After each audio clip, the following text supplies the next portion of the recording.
तो चलिए अब आपको सीधे लिए चलते हैं राजस्थान, जहां मुख्यमंत्री अशोक गहलोत घोषणा पत्र जारी कर रहे हैं। लाइव तस्वीरें।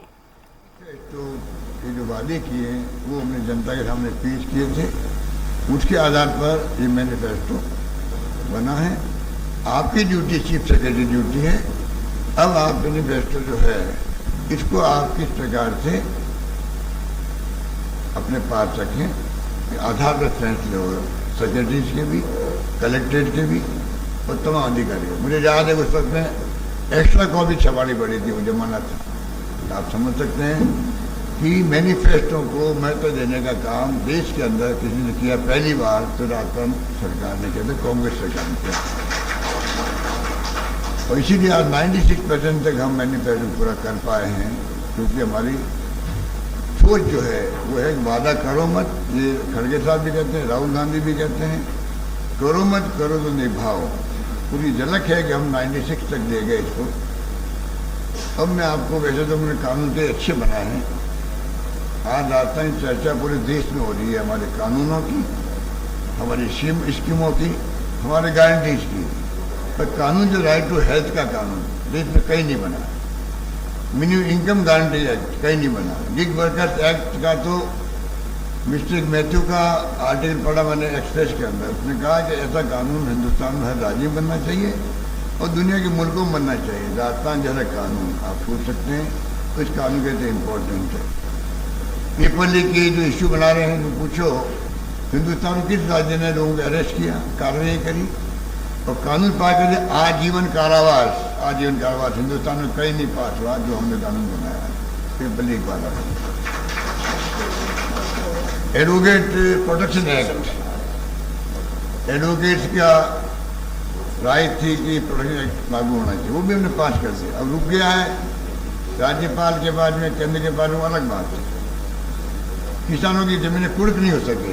अब आयोग बनेगा हाईकोर्ट जज की अध्यक्षता के अंदर, सुनवाई होगी, उसके बाद फैसला होगा। इस प्रकार का ये भी क्रांतिकारी कानून बनाएगा। अब मैं आपको संक्षिप्त में कहना चाहूँगा कि ये हमारी स्कीम आ रही है एक के बाद एक, इसका आधार क्या है? क्योंकि ये स्वाभाविक क्वेश्चन होता है कि एक के बाद एक, एक के बाद एक, एक के बाद एक। शानदार तो स्कीम आई है, शानदार गारंटी दी जा रही है। तो मैं कहना चाहूँगा आपको कि जो सामाजिक सुरक्षा हमारा मोटो भी है, सोशल सिक्योरिटी। हम तो मांग करते हैं केंद्र सरकार से, पूरे देश में राहुल गांधी जो लेके आए थे न्याय योजना 6000 वाली, उसका विस्तार करते हुए राइट टू सोशल सिक्योरिटी मिले देशवासियों, हर परिवार को दुनिया के मुल्कों की तरह मंथली पैसा मिले। हमने यहाँ 1 करोड़ लोगों को हम लोग पेंशन दे रहे हैं 1000 रुपये। तो मैं कहना चाहूँगा कि इस प्रकार से जो हमारी सोच है वो देश के लिए आवश्यक है। हम विश्व गुरु बनने की बात करते हैं, कुपोषण यहाँ पर है, भूखमरी यहाँ पर है, कैसे बात बनोगे विश्व गुरु? इसको संभालो। पहले 4 कानून पास किए सोनिया गांधी जी ने और मनमोहन सिंह जी ने, right to education, food security act, information और नरेगा का 5 कानून पास हो, right to social security. Rajasthan की स्थिति हमने जो जिस रूप में मैनेज की है आर्थिक रूप से, उससे आप सबको गर्व होगा प्रदेशवासियों। 5 साल के आर्थिक हालातों की बात करें तो राजस्थान में प्रति व्यक्ति आय जो है 46.48% की बढ़ोतरी हुई है राजस्थान के अंदर। 2017-18 के अंदर प्रति व्यक्ति आय जो है, जब सरकार बीजेपी की थी तो हम देश में 30वें स्थान पर थे प्रति व्यक्ति आय के अंदर। आज हम 12वें स्थान पर आ गए हैं। ये हमारा बहुत बड़ी उपलब्धि है, 30 से 12 स्थान पर। और 2030 तक पृथ्वी की आय देश में नंबर 1 बने, ये हमारा सपना है, जो हमारा मिशन 2030 तक है। नंबर 2, 2021 के अंदर हमारे स्टेट जीडीपी की दर 19.50 तक पहुँच गई, जो एक दशक के अंदर सर्वाधिक है। पूरे दशक में 10 साल के अंदर 21-22 में जीडीपी की विकास दर 90.50% तक पहुँच गई है राजस्थान की। ये सर्वाधिक है यहाँ पर एक दशक के अंदर। तो प्रदेश में खाद्यान्न उत्पादन जो है 22 के अंदर 8.10% की बढ़ोतरी हुई है, जो राष्ट्रीय दर से दुगनी है। नेशनल एवरेज से दुगनी होना बड़ी बात है। उत्पादन खाद्यान्न का राजस्थान के अंदर 2022 के अंदर बीजेपी सरकार में मैन्युफैक्चरिंग सेक्टर में 12 स्थान पे थे हम लोग, आज हम 7वें स्थान पर आ गए। पीपल फ्रेंडली टैक्स रिफॉर्म के कारण से जो हमने रिफॉर्म्स किए थे उसका फायदा मिला हमें। 21-22 में 24.5% और 22-23 में 16.7% की बढ़ोतरी हुई है, जो 13-14 के बाद सर्वाधिक बढ़ोतरी है टैक्स रिफॉर्म के बाद रेवेन्यू की राजस्थान के अंदर। जब रेवेन्यू आ रही है उसका फायदा हम ले रहे हैं, इसलिए हमारी अर्थव्यवस्था इन बार 15 लाख करोड़ की हो जाएगी। इन सब कारणों से हमारी अर्थव्यवस्था इस साल के अंत तक 15 लाख करोड़ की हो जाएगी और हम अगले 7 साल 2030 की बात की है, वहाँ हमारा लक्ष्य 30 लाख करोड़ तक ले जाने का लक्ष्य रखा गया है।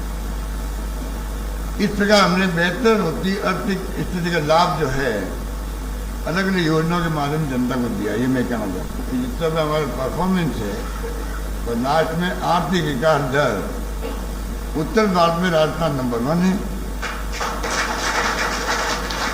पूरे देश के अंदर बड़े राज्यों में नंबर 2 है। नंबर 1 आंध्र प्रदेश 11.4% और 11.04% राजस्थान है। नंबर 2 है देश के अंदर और उत्तर भारत में नंबर 1 हम लोग हैं आर्थिक विकास दर में। इसलिए हमने जो लाभ मिल रहा है आर्थिक विकास बढ़ी हमारी, उसका लाभ हम जनता में शेयर करना चाहते हैं, कर रहे हैं। बस ये मैं कहना चाहता हूँ। मैं स्वर्गीय साहब से निवेदन करूँगा कि हमारे मैनिफेस्टो लॉन्च करने की कार्रवाई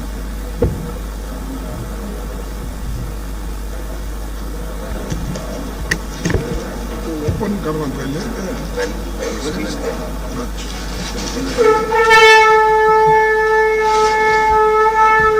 स्पीच देख के करना है।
हम आभारी हैं आदरणीय कांग्रेस अध्यक्ष श्री मल्लिकार्जुन खड़गे साहब का। मैं आमंत्रित करता हूं आप आशीर्वचन प्रस्तुत करें। आदरणीय खड़गे साहब।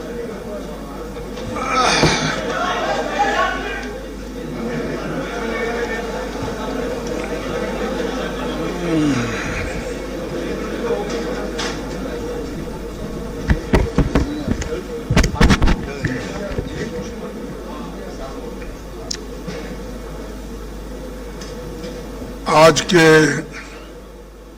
इस घोषणा पत्र जो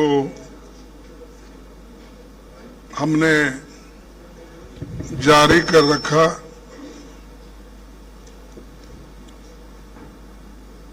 यहाँ के उपस्थित इस मंच पे बैठे हुए राजस्थान के मुख्यमंत्री श्री अशोक गहलोत जी, गोविंद सिंह